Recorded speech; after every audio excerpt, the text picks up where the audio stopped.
For our landmark 200th issue of Computer Music Magazine, we're giving away a fantastic distortion effect for PC and Mac. It's FXpansion's SingleMault CM.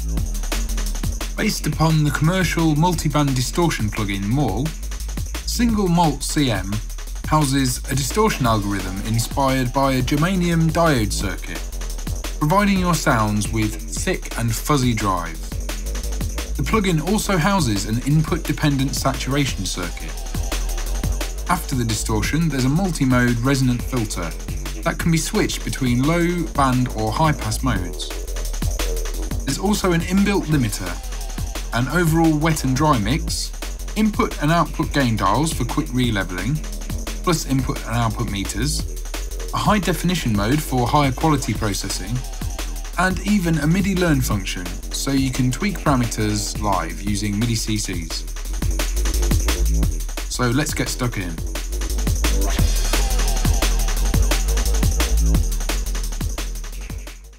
The best way to take you through the different features of SingleMault CM is by processing some individual track elements in the context of a full mix. Once the plugin's installed and registered, load a new project at a BPM of 174 in any DAW, and then drop the WAV files from the tutorial files folder onto new audio tracks. These stems are comprised of individual drum elements, a weighty bass line, plus some other stabs and hits.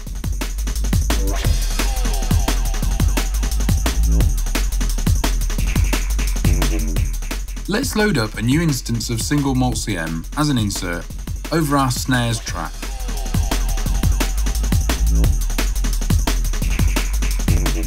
The green meters on the left of the interface show us the input levels entering the plugin, and the right meters show their output levels.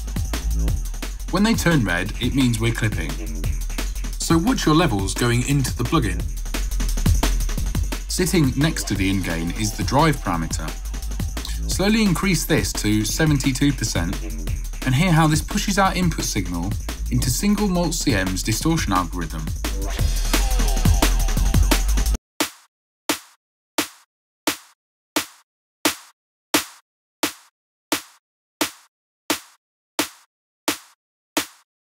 Adding more crunch and body to our snare whilst reducing its spiky attack in a harmonically pleasing way. Note that we can activate high def mode, so audio will be processed at a higher sampling rate, minimising audio artifacts, at the expense of a higher CPU hit. To disable the plugin's effect, we hit the bypass button at the top. There's quite a big difference in perceived volume between our processed and unprocessed signals.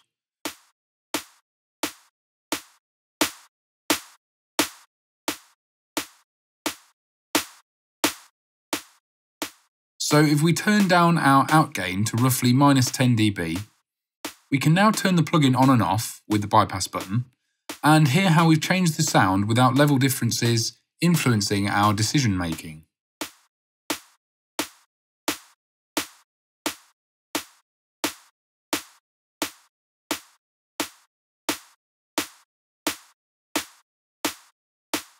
Now let's add a new instance of SingleMault CM over 6breaktam.wav. Our plugin houses a multi-mode resonant filter, switchable between no filter, which is off, a low pass, bandpass or a high pass, and we use these three small center buttons to change between them.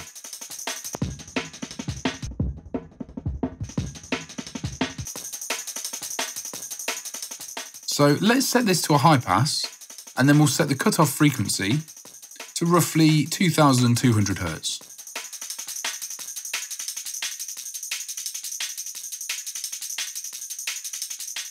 And we can hear how this rolls off the muddy lows and mids that were clashing with our other elements, isolating the breaks hi-hats.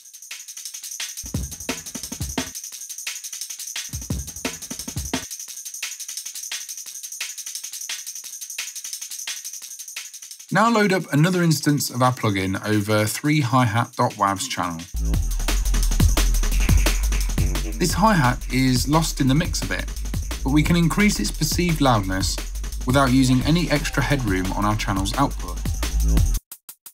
SingleMault CM features a saturation stage that responds to our input signal's level. So let's push our hi-hat into this saturation by cranking the in gain right up to around 15 dB.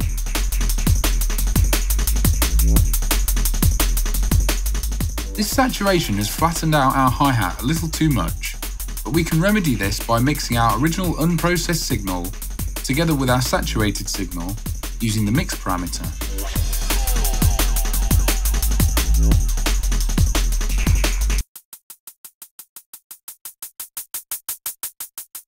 We'll set this at 32%. We'll back the out gain down to approximately minus 19 dB, and then we'll use the bypass button again to A/B our processing.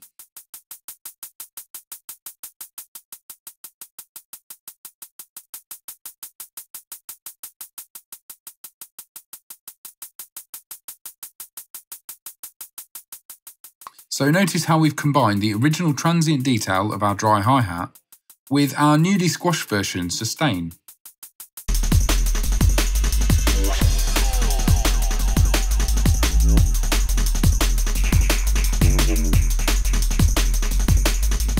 Now we'll use SingleMault CM to help our other beat elements fit together. Drop a new instance over 5breakskip.wav. We can hear this break contains unwanted low and mid frequencies, so we'll engage the plugin's high-pass filter and set its cutoff at around 360 Hz. And we'll also add 69% of drive, roughly, and then we'll back off our outgain to around minus 11 dB for some crunchy flattening over the loop.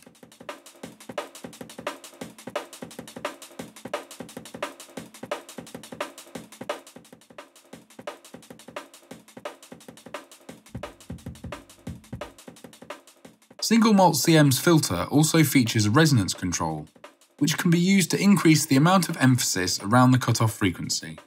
If we boost this parameter up to 50%, we can hear how this pushes up the mid-range rolling elements of this break, helping them poke through the mix a little more.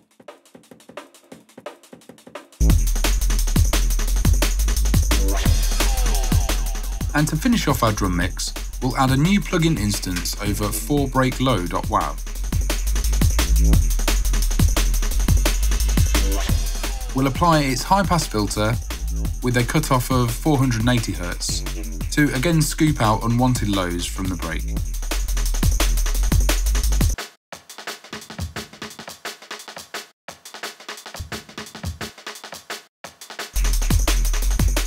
So now our drum elements are individually processed, we'll group all of our drum tracks to a single group channel, so we can use SingleMault CM for some drum bus processing. So we'll add a fresh plugin instance over our overall drum group. Whilst more traditional compression and limiting could work here, some drum bus saturation and overdrive is often a great option to both control dynamics and introduce some characterful crunch. So here we'll push the in gain up to approximately minus 5.8 dB for some saturation, and then we'll add 81% of drive, and then we'll back off our output to around minus 10 dB to re-level as usual.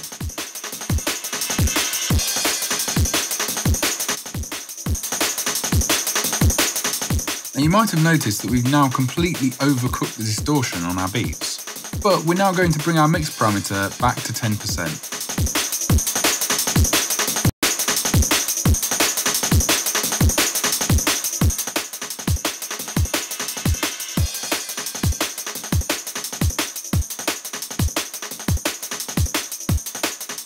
So now we've blended an extremely smashed signal in a tiny amount with our original unprocessed signal for some choice parallel distortion.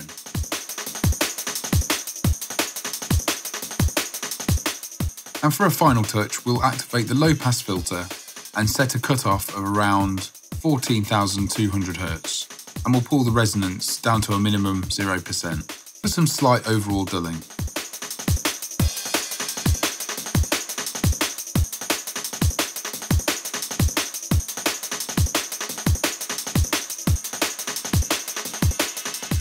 So now let's use SingleMault CM to process our bassline. We drop another new instance over 8 bass lows track. Then we activate its low pass filter and set a cutoff value of 630 Hz roughly.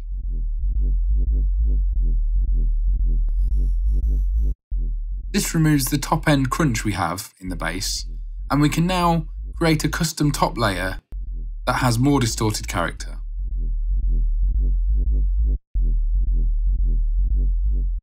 So we'll now duplicate this bass channel and we'll drop a second SingleMault CM after the first copied instance. And on this second plugin, we'll activate its high pass filter, cutting out any lows that may be created from our first instance.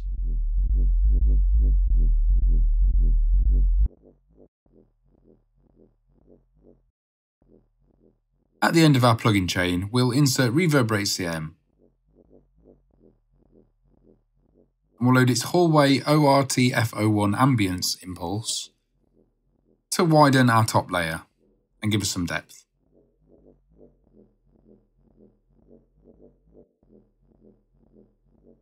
Now we can open the first copied SingleMault CM instance in our top layer's effect chain.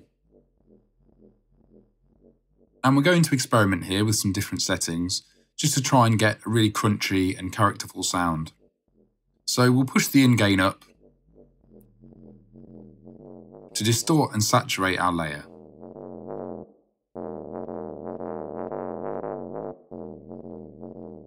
And now we'll activate the Bandpass Filter, we'll crank the resonance right up, and then we'll sweep the cutoff around to try and get some movement into the sound.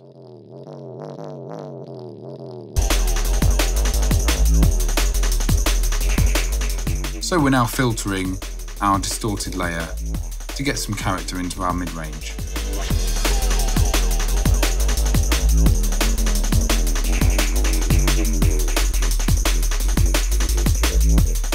And if we push our outgain up and down, we can also hear how we force our signal into the plugin's limiter stage, which can be turned off using the button at the top.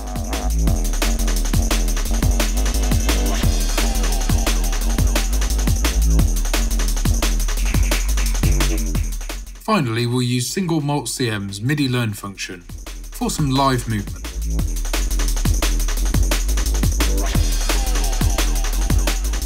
Firstly, we need to route MIDI to the plugin. All DAWs handle this slightly differently, so consult your host's documentation to find out how to do it in your DAW. Now we'll press the Learn button at the top, and our parameters turn green to show we're in Midi Learn mode. We'll click on a parameter, then wiggle a dial on our MIDI controller. Now we can sweep this parameter in real time for some on-the-fly adjustments. And here we'll set up several of these assignments so we can play around with SingleMault CM and tweak the settings live.